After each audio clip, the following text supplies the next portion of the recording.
Hello everybody and welcome back to another episode of Adam Talks Politics. I am your host, Adam Pearson. In today's episode, we're going to be talking about servant leadership. Now, can anybody out there actually tell me that their congressperson, whether it's congressman, or congresswoman, senator, or representative, is a servant leader? In my opinion, the answer is no. They do not serve the people who put them in there, even though they're supposed to. They're supposed to be of the people, by the people, and for the people, yet they seem to be above the people. They seem to think that they are better than us, that they are in command of us, and they seem to serve their political party rather than the American people, and they seem to serve special interest groups because they're the ones who line their pocket. Now, a true servant leader, as I learned in the military and while serving in law enforcement, is someone who actually goes out and works hand in hand and works for the people that they're supposed to be in charge of. Now, in my opinion, Congress is not in charge of us. The president is not in charge of us. We are actually in charge of them, and we tell them what to do. The problem is, it's actually not happening. They are not listening to us. They're not listening to the people.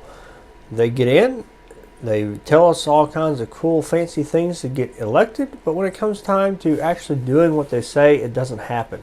Now, sometimes it doesn't happen because they get in there and realize that life doesn't work the way that they thought it did. They get in there and realize that they've got to play a particular game in order to stay afloat. And if they don't tote the party line, then they get blacklisted from their own party. And if you get blacklisted from your own party, then you can forget about ever having a bill pass at all, because the Democrats don't like the Republicans, and the Republicans don't like the Democrats. So if a Republican upsets the Republican party, then they're not going to get any support by the Republicans, and they are not going to get any support by the Democrats either, because the Democrats don't like them either. Now, same thing with the Democrats. If you upset your Democratic Party, you're not going to get any of their support, and you won't get support by the Republicans anyway because you're a Democrat. Now, in my opinion, that's terribly unfortunate. I absolutely hate that. I think that these people, if they would lean a little more independently, and if that does start to happen, they start calling out their own colleagues through the media, through social media, I think they would actually have a lot better legs to stand on, because they can say, listen, this bill is great for the American people. I'm not getting support because I didn't support this bill that was not great. Here are the people who are not voting for it, and here are the people who are voting for it, and start calling these people out. Anyway, that's a whole different video. But in this video, we're focusing more on servant leadership.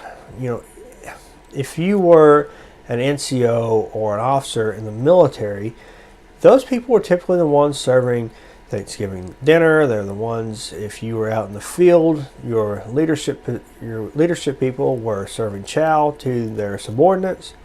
They were, sometimes they had RHIP, which rank has its privileges, and they were maybe getting a better sleeping position in the tent up against the heaters, that kind of stuff. Maybe they got a little bit more sleep while you woke up and did various tasks throughout the night. But the reality of it was, when push came to shove, those people in those leadership positions, at least the good leaders, were actually out there doing the same job as us, and sometimes, and a lot of times actually, having themselves do the job as opposed to the subordinates, so the subordinates can get fed first, so they can get a little extra sleep. Now, that doesn't always happen, but I think in government it should. Those people work for us. We should be the one telling them what to do, and they should be listening to us. They should be serving us. They're in a leadership position because they make and pass laws, but at the same time, we are their boss. We're the ones that put them in there. Our tax dollars pay for their salaries. They need to be listening to us. They need to be serving us while leading the country. They're not doing that, and that's terribly unfortunate. And I would like to see a lot more people start calling them out on that. Let's see a huge movement where people say, you work for us, you're going to do what we say. If you don't, we're not going to put you back in office. Maybe we'll kick you out of office. I don't know. But certainly not put you back in office. We'll go on to somebody else. And if they do the same thing, we'll get rid of them in their first term, and we'll move on to somebody else. We want to have that servant leadership. We deserve that servant leadership. And if you guys feel the same way I do, whether you're a Democrat or Republican or independent, I encourage you and I implore you to force your leaders, the people that you elect, each and every cycle, to do what's right by the people, to serve the people. They do serve us. If you read The Constitution, if you listen to the Founding Fathers, they serve us. Why have we allowed them to take control of this country and not have any of that servitude to us? If they elect to be in these positions and they request to be in these positions, then they need to understand that they serve us. Their needs now fall below the rest of the country. They are servants to our country. Please, if you have any decency in you at all, regardless of which side of the political fence you fall on, hold our leaders accountable. That's all I got to say on this, guys. I would like to point out that this is Adam Talks Politics, not Adam Knows All About Politics or Adam is a political expert.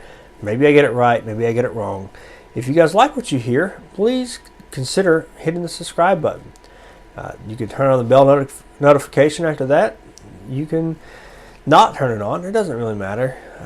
If you have some comments, go ahead and put those down in the comment field below. I'll do my best to answer them.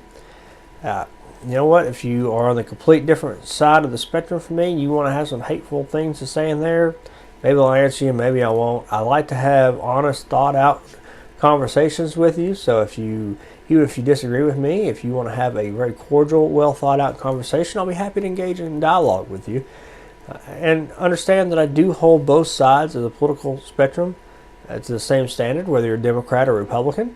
So if you're a Democrat, you're looking at me saying, well, this guy's a Republican, he's automatically wrong. I encourage you to actually listen to some of my other videos and you'll see that that's not the case. Also, if you're a Republican and you think that you've automatically got some type of a relationship with me or some type of loyalty from me, understand, as long as you're doing your job, yes, you will. But if you're not doing your job, I will call you out just the same as I'll call out any Democrat. I wish you all the best. Thank you and God bless.